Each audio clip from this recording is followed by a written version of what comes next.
I'm so excited that we're doing this. We've been meaning to do this for so long.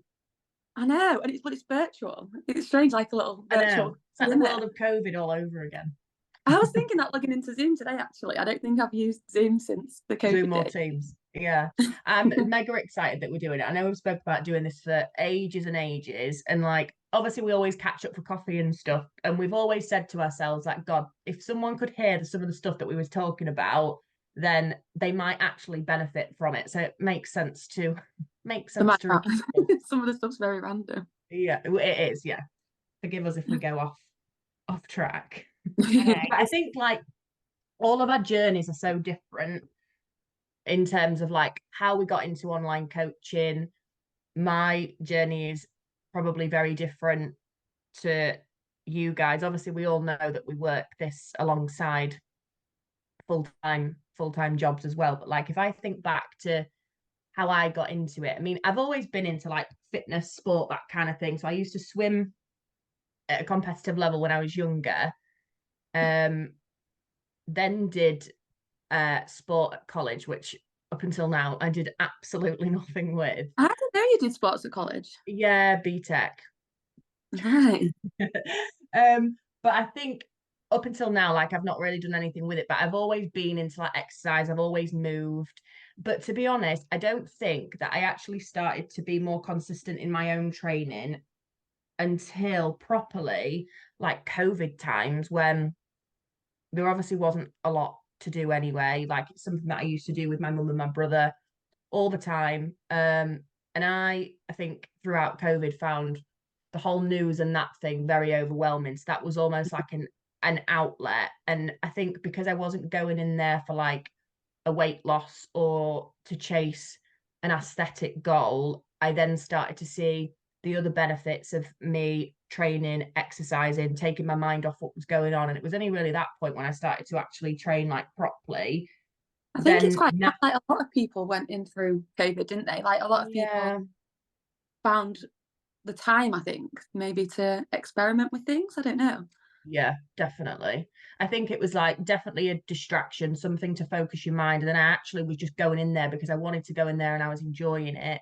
But it wasn't until that I sort of started to be more consistent, I think, and then naturally sort of had a bit more of an interest in terms of nutrition and then made the decision, I think, to obviously do and study this. Um,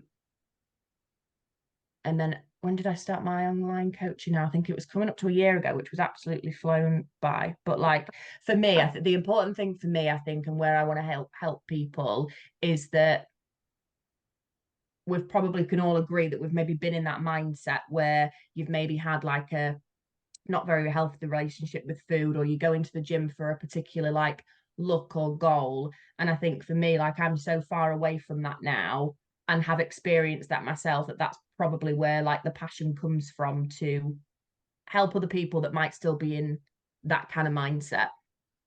Yeah, Yeah. absolutely. Yeah, you've done so well, like you really have. And I think like going back to what you said, like because we are all in like corporate jobs, but we do have Mm. such a passion for coaching other females. And like you say, all our individual journeys have been totally different, So, like, not even remotely the same. No. And I think that like just going and doing your training to become a PT and things like that alongside a job that's giving you like a good income, it just shows your passion for it. You're not doing it for, like none of us are doing it for that like income, if you like. We're doing it purely Mm. just to help people, and I think that's where there's such a difference. Like, don't get me wrong, sometimes it's a juggling act, but yeah, it's so rewarding when you get to help and like see those people learning because you've made all the mistakes and you're able to like pass on your wisdom to them.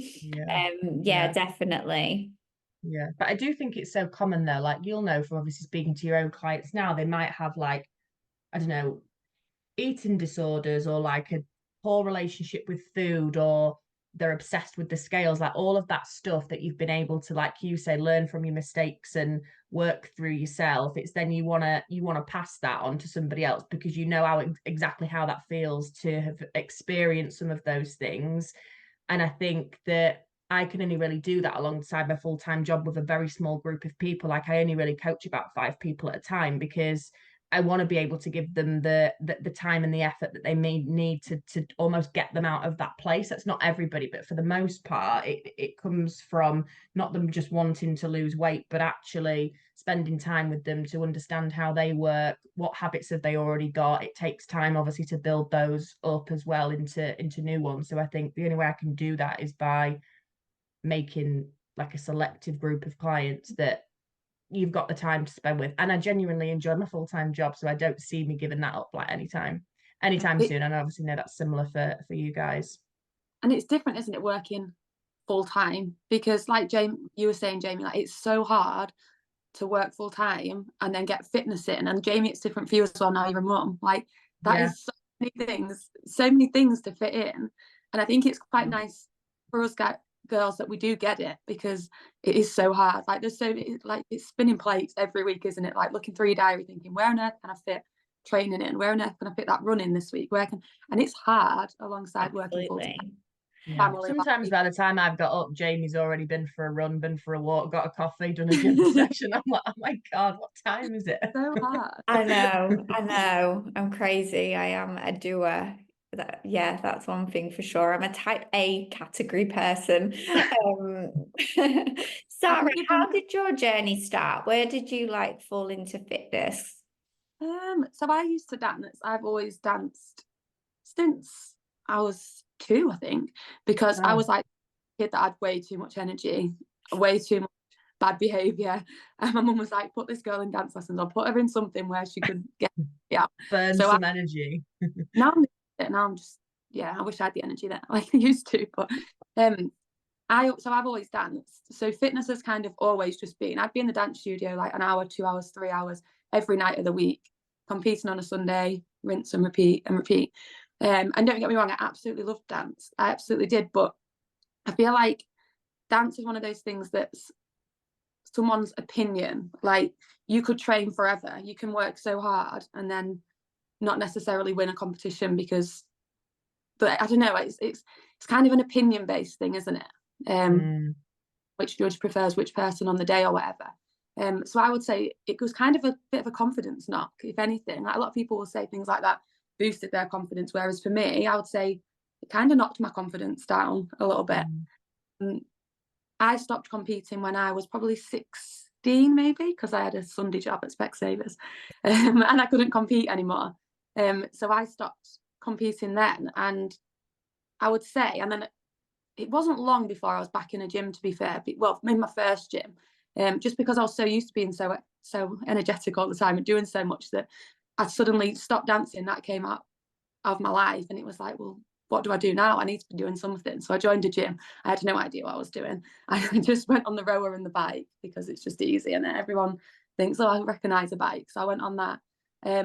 But it was only a few sessions before one of the coaches there showed me loads of stuff, and I was absolutely hooked. And I think it's because it sounds cringy to say it's you versus you, but it is when you're in a gym, isn't it? Like, you can either lift that weight or you can't, or you couldn't lift it last session, you can this session. So it's kind of easy to see your own improvement, and you can work really hard at improving and you can see that progress. Whereas I would say when I was dancing, like you'd work really hard and then you might go to a competition and still not win. Whereas in the gym, it's those little wins all the time. Like I can do extra more than I could last session, or I can do my forms improve with this, or you can kind of see that progress all the time, which is what motivates me. Whereas, so I don't know, I'd say it's probably the right thing for me, because it is me versus me, which sounds really cringy, but it is. And then I've taken up running as well, which is not me at all. It's very work, but I quite like that.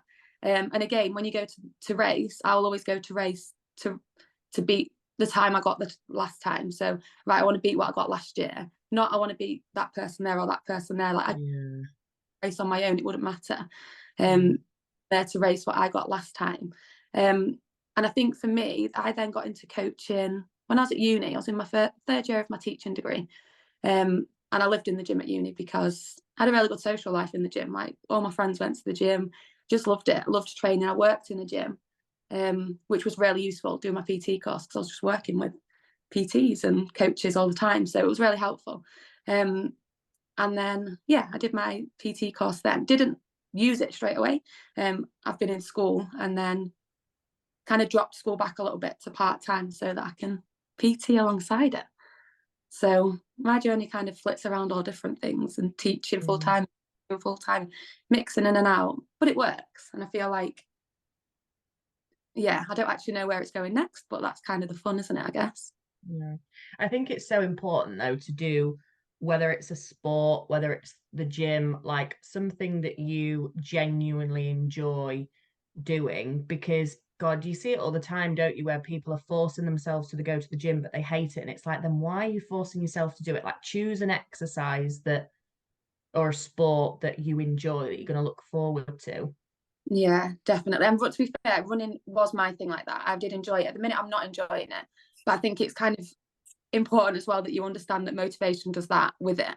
And I know that when the sun's back out again, I'll love running. I just like rainy and cold. And I think, so I've kind of kept it going, knowing that I can get back to it when the sun's out. Nice. Yeah. Jamie, what about you? Because yours is so different from mine and Sarah's. Yeah, definitely. Yeah, totally different from you girls. So obviously, I'm a little bit older than you girls, but my journey started, like, God, way back when. And it probably started in more of a negative way than you girls. Really bad relationship with food. Really bad relationship with food. Probably purged a lot with exercise. Didn't know it at the time. And probably, I thought at the time I was doing all the right things. I started off like you do, wanting to run. It's the easy option, so did a bit of that, and then got into biking.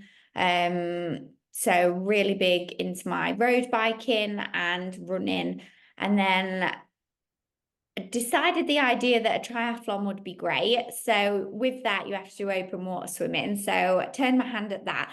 Actually, out of all of them, I was probably the best at the open water swimming. So did the championships in Nottingham. I know you did a bit of swimming as well, Katie. But yeah, I really surprised myself because I never did galas or anything. So really got the passion for swimming. But the only thing is, it's really time consuming. So, you know, that was a bit of a hindrance with that, but did all the triathlon stuff, absolutely loved it, did Ironman, etc., and it consumed my world. And alongside that, at the time, I had a horse. So it was a lot. I was really hitting burnout. I was eating minimum calories, but then I was kind of overeating at the weekends, also drinking as well, because you're in that era. And it was very yo-yo. So I really found that because I had the go-go attitude, everything was getting done. However, sometimes my performance base was just not where it needed to be because I was quite depleted, and obviously you need fuel for the endurance that I was doing. I was literally like, girls, no word of a lie, I was going out to like 3 a.m. and then I was getting up at 9 going for like a 60-mile bike ride with the cycling crew. I remember throwing up on the side, but like I was loving it. I was having coffee and cake, and I was with like, you know, the older people, and they was all on the, you know, and I'm chatting them thinking, oh God, but I was doing it, I was enjoying it.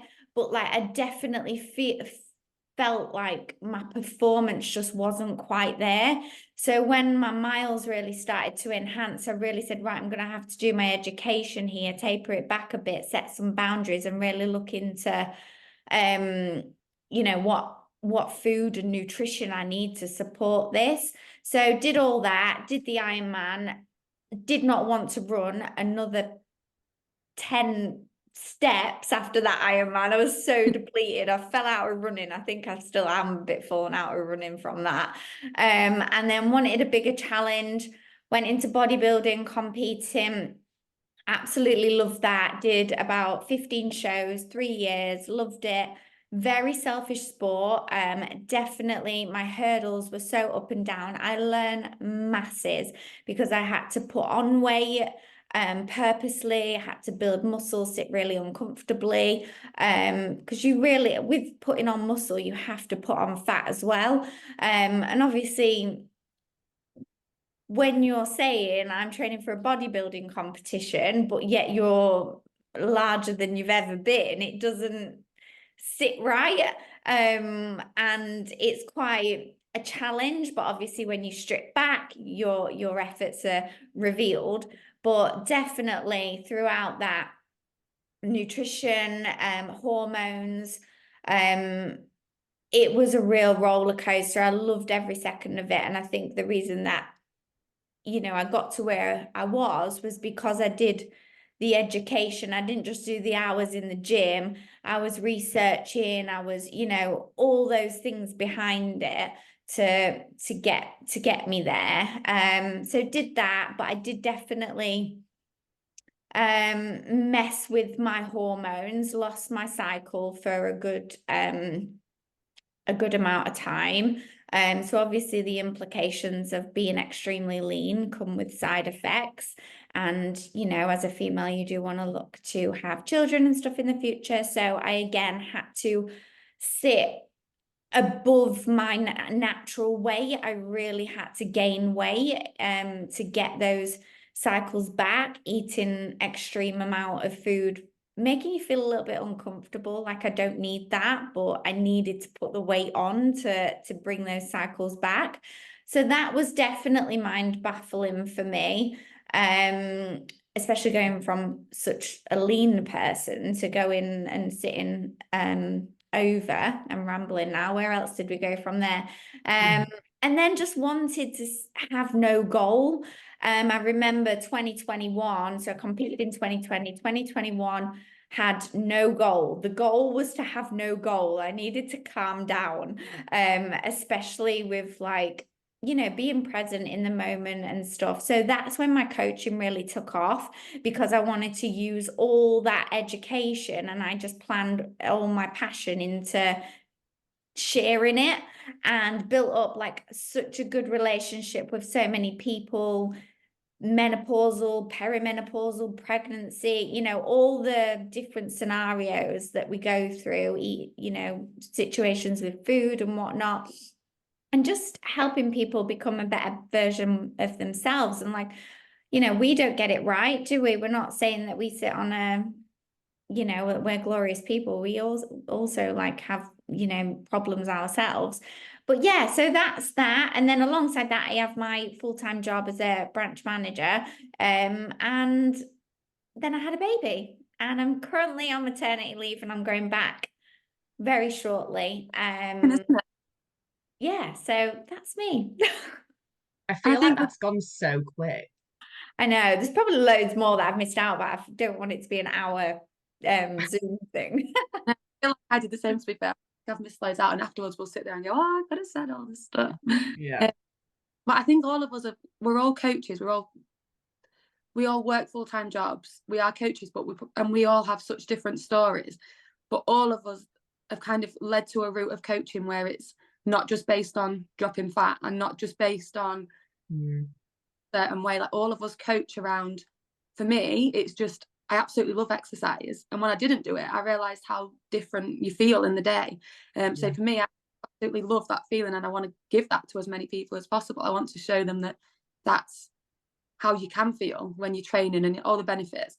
And you kind of said exactly the same thing, both of you, that you're not just there to shrink someone and make them lose weight. Actually, there's so much more to it, and actually it doesn't 100% all the time. Like you said, Jamie, actually having no goal is quite nice.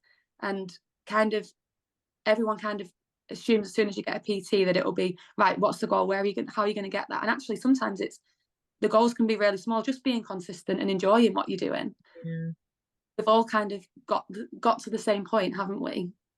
Yeah. And I think as well that when you speak to clients or just people day to day, a lot of people are still in that place, but I suppose where you can help is that don't get me wrong, we've not experienced everything, but everybody's got their own story around. Like for me, I remember this clear as day, and I can still never be able to tell the reason why, but I wanted to lose weight. I had the goal of 55 kilograms in my head. Where I got that from, I had no idea whatsoever. No idea. And when I got there, I was so underwhelmed. I was like, oh, okay. Well, it's been loads of work to get it. It's been a really hard slog. I've missed out on loads of social plans. I've been saying no to going out for meals all the time. Like I was just almost in my own bubble. But when I look back now, it wasn't a very happy bubble, even though I'd hit that goal. But when I got there, I was so underwhelmed with it. And I was like, well, now what? And Yeah. I'd not developed any of the skills that I now have, which means I can have more of a balanced, what I see as healthy lifestyle, and not be 55 kilograms, but be in a much better place physically, mentally, socially, that kind of thing. So, but I still think that unfortunately there's a lot of people that are still in that space. And sometimes I think you see areas where people don't get that how or that investment. It can just be a check in a week, change this, change that, but they're not giving them the how or the reasons why. It's very transactional. And I think for me, and you two, I'm sure will agree, is that our style of coaching is very different to that method, I think. Definitely. Yeah, definitely. I agree. I can remember when you was doing your little cut, and I can remember when we went for breakfast. It's so unlike you. I think I was pregnant at the time, and I'm just like, yeah, I'll have this. And you was like, oh, I think I'm just gonna have a coffee. And I was like, Katie, that's not you. Like, Such a wow. He's like, foodie. no, I think I'm just gonna have a coffee. I've got 60 grams left of it. I'm like, that's not you, and that's not how you live. But obviously it was good for a short space of time because you had that initial goal. Yeah. But again, like that's not sustainable. And I think like for you, because you have always been quite, lean or whatever, I think it was a bit like, actually, I really enjoy the way that I was eating before. And if I do hold like a little bit of normal body fat, it brings me a lot more energy, a lot more health. I'm not spending hours in the gym. And like I think it was good for you to still experience that. Yeah, definitely. I don't think any of us would be where we are now without going through some of the things that we've mentioned. Yeah, absolutely. No, I've loved catching up with you all. We could just literally sit here and chit chat for ages. No, honestly, we could. I just love speaking with you all. But we'll get another one booked in the diary. Then, yeah, we've got Easter coming, so we'll get something booked in the diary for after Easter, shall we? Sounds good. Yeah, more topics to cover for sure.